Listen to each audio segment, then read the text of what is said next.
দিন দুপুরে প্যারিসের লুভার মিউজিয়ামে 4 জন চোর কনস্ট্রাকশন ওয়ার্কারের ছদ্মবেশে ঢুকে মাত্র 8 মিনিটে 88 মিলিয়ন ইউরোর ফ্রেঞ্চ ক্রাউন জুয়েলার্স লুট করে আর তারপর দুটি ইয়ামাহা টি-ম্যাক্স স্কুটারে পালিয়ে যায়।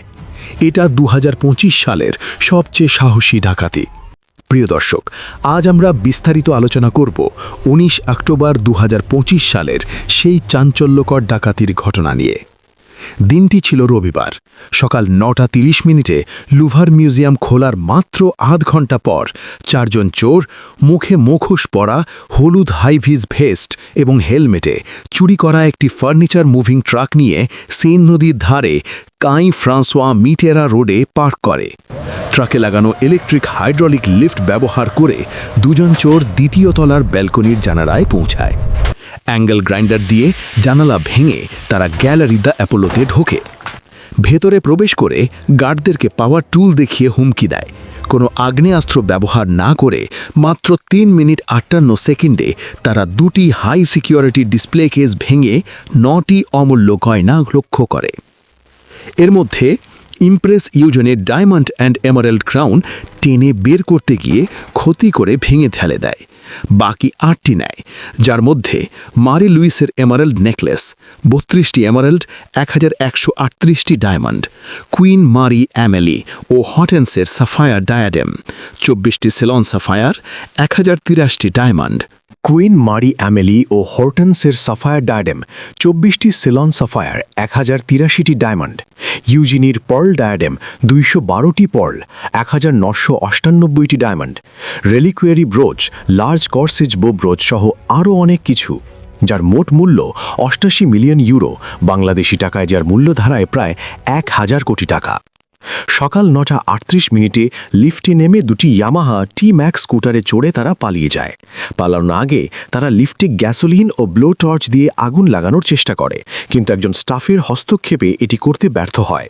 এই ঘটনা বিশ্বকে হতবাক করেছে, কারণ লুভারের মতো সুরক্ষিত জায়গায় দিনের আলোতে এমন ডাকাতি অকল্পনীয় একটি ঘটনা। লুভার মিউজিয়াম পৃথিবীর সবচেয়ে বড় এবং সবচেয়ে পরিদর্শিত মিউজিয়ামগুলোর মধ্যে একটি।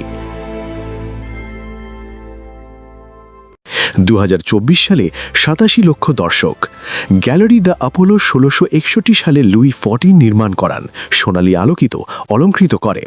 এখানে ফ্রান্সের ক্রাইম জুয়েলার্স রাখা হয়, 19 শতাব্দীর নেপোলিয়ন 1 ও 3 যুগের। ইমপ্রেস ইউজিনির ক্রাউন 1855 সালে তৈরি হয়, 1354টি ডায়মন্ড ও 56টি এমেরাল্ড। মারি লুইজের এমেরাল্ড সেট 1810 সালের উপহার।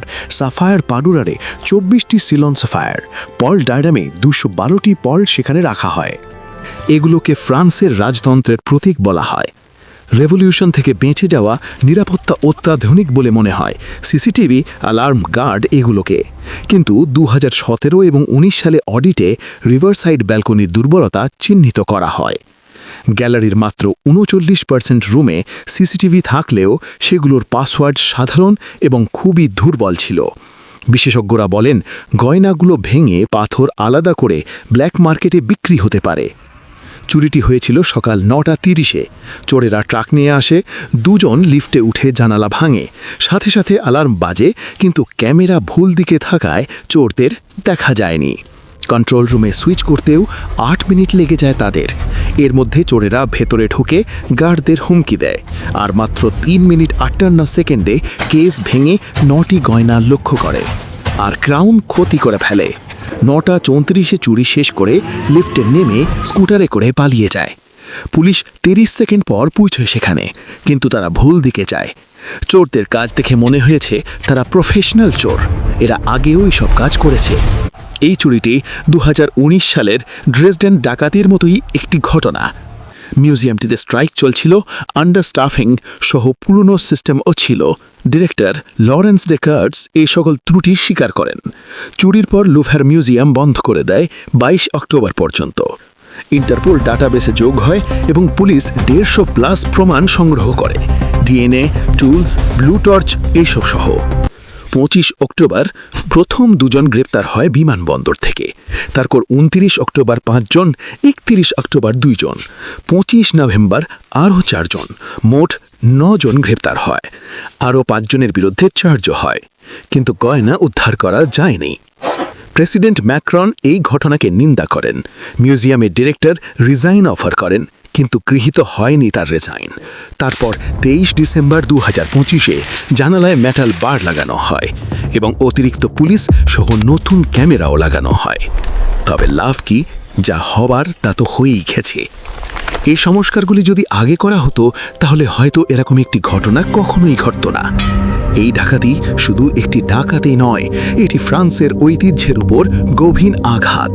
গয়নাগুলো হারিয়ে গেলে অথবা আর না পেলে এটি ফ্রান্সের জন্য হবে অপরিণমীয় একটি ক্ষতি। এই ঘটনার উপর তদন্ত চলছে, গ্রেপ্তারও হয়েছে কয়েকজন, কিন্তু গয়না ফিরে আসেনি একটিও।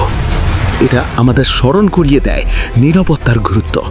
আশা করি গয়নাগুলো উদ্ধার হবে এবং লোভার মিউজিয়াম আরও সুরক্ষিত হবে। ধন্যবাদ ভিডিওটি দেখার জন্য। সর্বশেষ একটি কথাই বলবো, ইতিহাস রক্ষা করা আমাদের সবার দায়িত্ব। দেখা হচ্ছে পরবর্তী ভিডিওতে। ততক্ষণ ভালো থাকুন,